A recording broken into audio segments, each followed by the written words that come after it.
Chapter 11. Now Jephthah the Gileadite was a mighty warrior, but he was the son of a prostitute. Gilead was the father of Jephthah. And Gilead's wife also bore him sons. And when his wife's sons grew up, they drove Jephthah out and said to him, "You shall not have an inheritance in our father's house, for you are the son of another woman." Then Jephthah fled from his brothers and lived in the land of Tob. And worthless fellows collected around Jephthah and went out with him. After a time the Ammonites made war against Israel. And when the Ammonites made war against Israel, the elders of Gilead went to bring Jephthah from the land of Tob. And they said to Jephthah, "Come and be our leader, that we may fight against the Ammonites." But Jephthah said to the elders of Gilead, "Did you not hate me and drive me out of my father's house? Why have you come to me now when you are in distress?" And the elders of Gilead said to Jephthah, "That is why we have turned to you now, that you may go with us and fight against the Ammonites and be our head over all the inhabitants of Gilead." Jephthah said to the elders of Gilead, "If you bring me home again to fight against the Ammonites, and the Lord gives them over to me, I will be your head." And the elders of Gilead said to Jephthah, "The Lord will be witness between us if we do not do as you say." So Jephthah went with the elders of Gilead, and the people made him head and leader over them. And Jephthah spoke all his words before the Lord at Mizpah. Then Jephthah sent messengers to the king of the Ammonites and said, "What do you have against me, that you have come to me to fight against my land?" And the king of the Ammonites answered the messengers of Jephthah, "Because Israel, on coming up from Egypt, took away my land, from the Arnon to the Jabbok and to the Jordan. Now therefore restore it peaceably."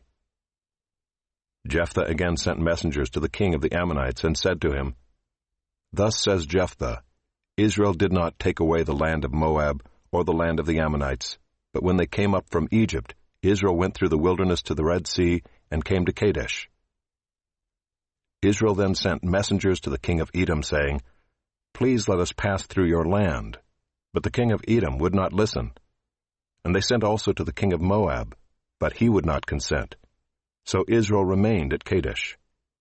Then they journeyed through the wilderness and went around the land of Edom and the land of Moab, and arrived on the east side of the land of Moab, and camped on the other side of the Arnon. But they did not enter the territory of Moab, for the Arnon was the boundary of Moab. Israel then sent messengers to Sihon, king of the Amorites, king of Heshbon. And Israel said to him, "Please let us pass through your land to our country." But Sihon did not trust Israel to pass through his territory. So Sihon gathered all his people together and encamped at Jahaz and fought with Israel. And the Lord, the God of Israel, gave Sihon and all his people into the hand of Israel, and they defeated them. So Israel took possession of all the land of the Amorites who inhabited that country.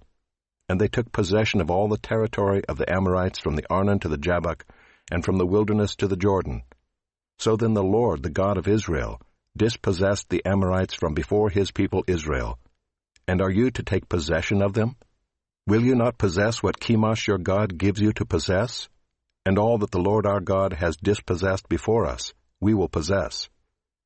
Now are you any better than Balak the son of Zippor, king of Moab? Did he ever contend against Israel, or did he ever go to war with them? While Israel lived in Heshbon and its villages, and in Aroer and its villages, and in all the cities that are on the banks of the Arnon 300 years, why did you not deliver them within that time? I therefore have not sinned against you, and you do me wrong by making war on me.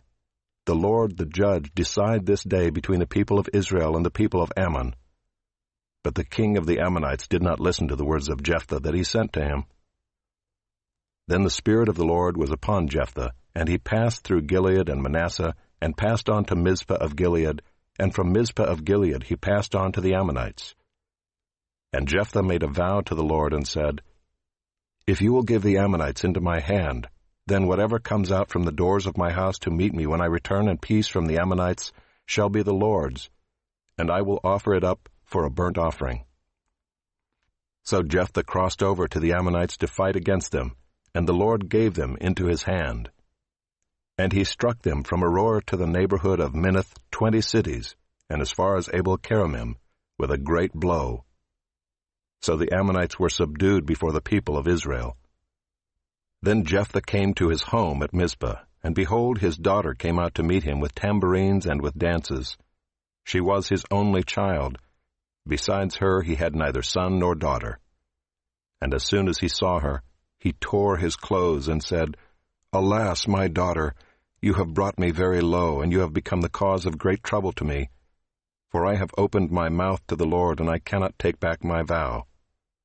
And she said to him, My father, you have opened your mouth to the Lord. Do to me according to what has gone out of your mouth, now that the Lord has avenged you on your enemies, on the Ammonites. So she said to her father, Let this thing be done for me. Leave me alone 2 months, that I may go up and down on the mountains and weep for my virginity, I and my companions. So he said, Go.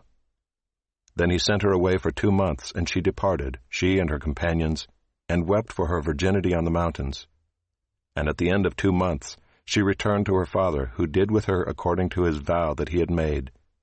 She had never known a man, and it became a custom in Israel that the daughters of Israel went year by year to lament the daughter of Jephthah the Gileadite 4 days in the year.